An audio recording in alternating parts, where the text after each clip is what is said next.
د افغانستان د والیبال ملي فدراسیون وایي چې د افغانستان د والیبال ملي لوبډله به د روانې مې میاشتې په 12مه نیټه د آسیایي کلبونو د قهرمانانو تر نامه لاندې لوبو کې د ګډون په موخه بحرین هیواد ته ولاړه شي. دغه لوبې د افغانستان په شمول 14 آسیایي هیوادونو ترمنځ ترسره کیږي. د یاد فدراسیون د نشراتو رئیس اتل مشماړی وایي چې د یادو لوبو لپاره لوبغاړو زیات تمرینات ترسره کړي دي.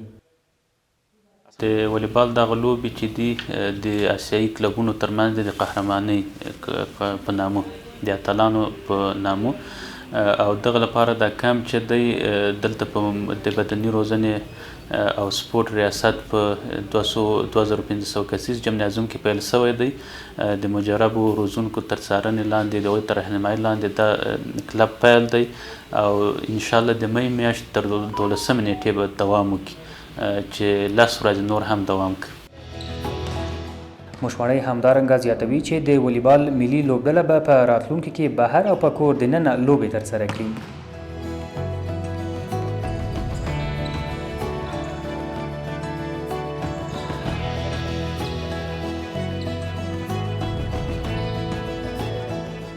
خپل په داخل کې هم د دې لپاره د لوبو لپاره موږ پلان لرو چې د کلبونو ترمنځ سیالي په داخل کې داخلي کلبونو ترمنځ خپل په افغانستان کې سیالي انشاءالله په پام کې دي چې ونیول سي.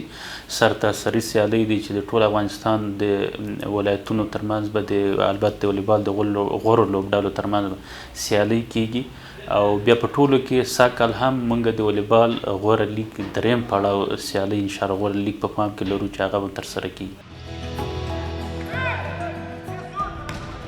د یادو لوبو روزونکی محمد فهیم سمیم وایي چې د را روانو لوبو لپاره لوبغاړو په مزار شریف او کابل ولایتونو کې زیات تمرینات ترسره کړي دي چې د افغانستان د والیبال لوبډله به وکولی شي نورو هیوادونو ته ماتې ورکړي.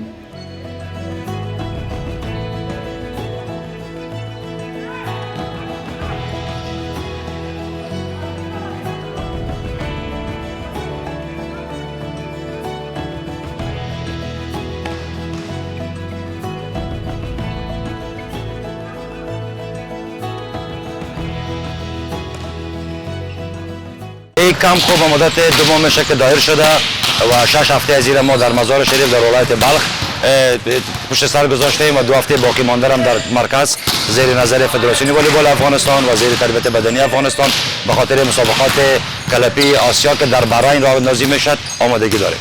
تمرینات از 6 هفته بعد طرف شروع شده که یک ماه مبارک رمضان تیم در ولایت بلخ در شهر مزار شریف تمرینات خود پیش بردن زیر نظر استادان مجرب ورزششان و مدت 2 هفته هم در کابل تمرین میکنن و تاریخ 11 می هم رسپار میشیم به طرف کشور بحرین.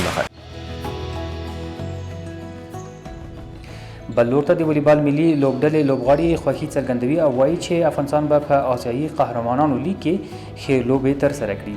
دوی همداراز وویل چې موږ د زیاتو تمریناتو په ترسره کولو سره پوره چمتووالی لرو ترڅو ښې لوبې ترسره کړو.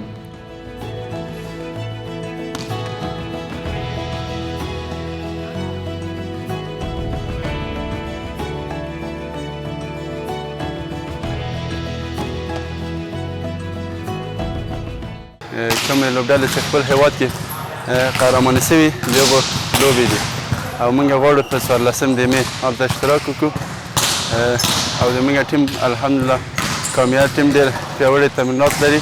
تمام امکانات جمنازیوم، ارائه اباطه، لباس، تمام چیزها از شرکت هوایی کامیر برای ما مساعد ساخته تا از امکانات مفید استفاده بکنیم تا اینکه در مسابقات یک نتیجه بهتر خوب بدهیم. 40 روز میشه که در مزار شریف تمرین میکنیم. آمادگی دیگه بعد از عید مدت 15 روز میشه که در خود کابل المپیک چی میکنیم تمرین میکنیم. بخاطر آمادگی تیم چی مسابقات بحرین 2 هفته میشه دیگه که ما کابل تمرین میزنیم. بازگی ما در کشور بحرین است که 16 تیم حضور داره، اشتراک کرده او کلپ هم خیلی قوی است. دیگه خودمون آمادگی برش گرفتیم که بخیر در مسابقات اشتراک کنیم، یک دستاورد خوب به دست بیاریم. له دې وړاندې هم د افغانستان د والیبال ملي ټیم په مالدیف هیواد کې لوبې درلودې چې افغانستان پکې ښې لاسته راوړنې درلودې.